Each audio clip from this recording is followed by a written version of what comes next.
Hey, Steve Riley, welcome to this episode of Great Practice, Great Life. And today I have a very unique guest, a established trial lawyer, a guy who's really seen a lot, done a lot, had a whole incredibly complex career prior to opening up his own law office. But I'm going to let him tell you that story. I have attorney Patrick McLain here. Patrick, welcome to the show. Thanks, Steve. It's good to see you. It's good to see you as well. You have a fascinating background, but before we talk about your law practice, I really want to talk about how you built your practice, how you niched your practice, how you think about your global practice, how you think about growing it. But I think people need to understand the backstory because not only were you a leader in the Marine Corps, but you were also a judge in the Marine Corps. So tell our audience the story. Tell us what happened before you opened your practice, and I'll talk about you opening your practice and how you grew from there.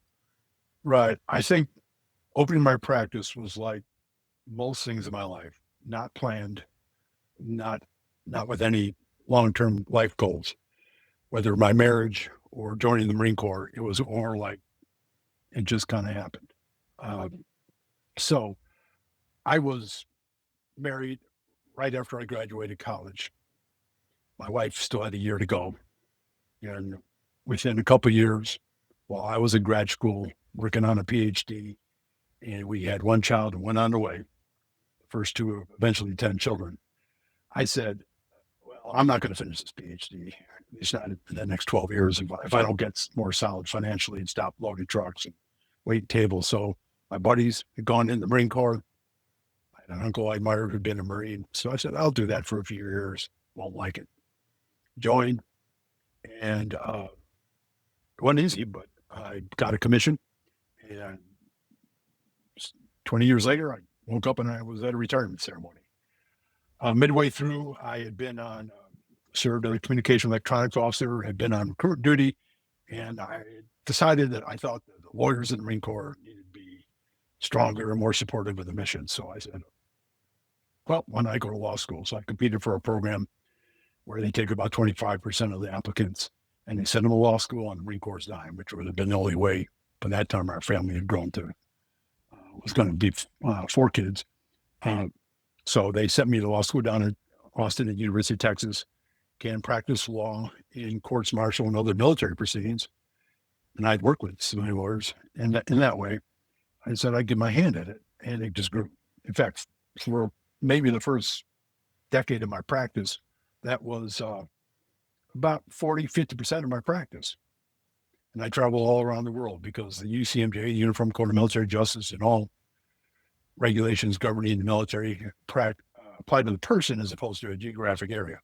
So I'd be trying cases in Turkey or Bahrain or Japan or Korea or Germany or wherever it was.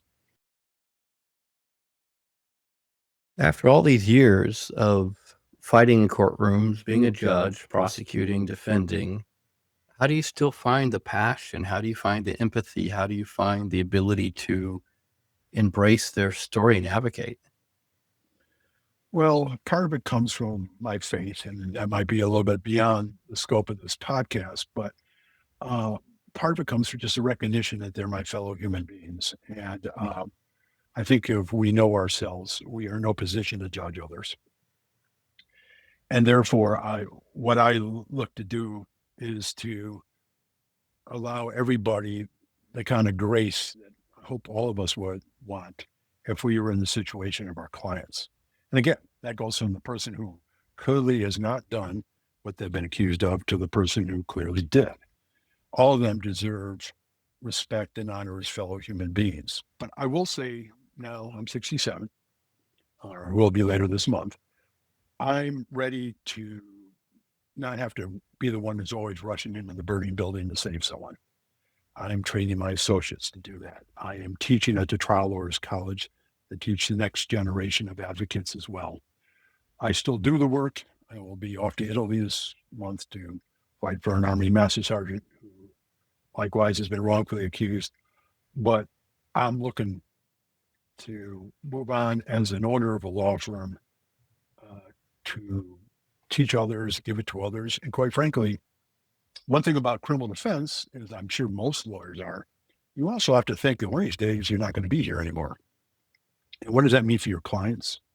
What does that mean for your employees and all that?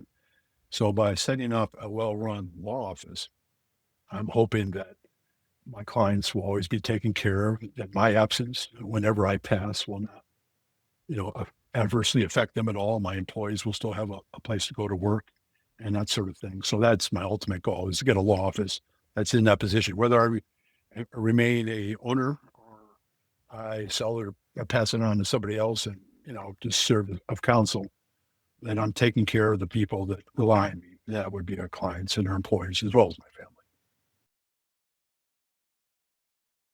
So you have the leadership skills. Obviously, you have to pay people versus order them around. So that itself is the distinction. They're volunteers. We have to give them cash and stuff. But what do you think your biggest challenge was when you made the pivot? Yeah. And one thing about the point you made, of course, in the military nowadays, they're volunteers.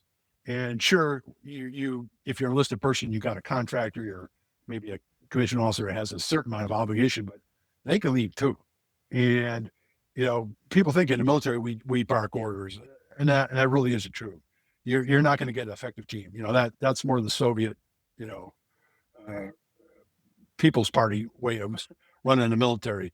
The American military is very much pushing authority and pushing accountability down. So, I brought that to the law office as well. I hope that I am allowing the freedom to make decisions, make mistakes, come up with innovation and creativity amongst everybody in my law office. And I do solicit their input. We have meetings every week, and at first they kind of chafed at, weekly sales meeting, weekly marketing meeting, weekly all hands meeting, but they've come to see the value of it, and they've come to see how seeing the big picture helps them, and it gives purpose to the work they do in their particular area of the law office. I'm very blessed that the person who does all our financial records is my wife, which I asked her to do really because actuarially I'd be more likely to be the one to pass away before her, and she needs to know where it all is. But also because I think she has a good balance to me. I think of a particular comedian I enjoy a lot who says, in a marriage, both of you can't be fun people or you'll be broken a day. One person has got to be the one who doesn't like fun. And I think that's important. Is that one person has to say, whoa, you can't do that. Whoa, you're paying that guy too much, or you're throwing too much money at that. And I'm the kind of person who I kind of like, build it and they will come. Let's just go do this. Let's go hire this person. Let's get a bigger office. And it's nice to have somebody, particularly one that has the green eye shades and the calculator, saying, well, let's look at this. But once on the other side, what I've learned from the business coaching is, unless you're willing to grow, you're actually dying. If you are not pressing your business and breaking things and rebuilding them to make them better, then your business will atrophy, I believe. At least I found that to be true.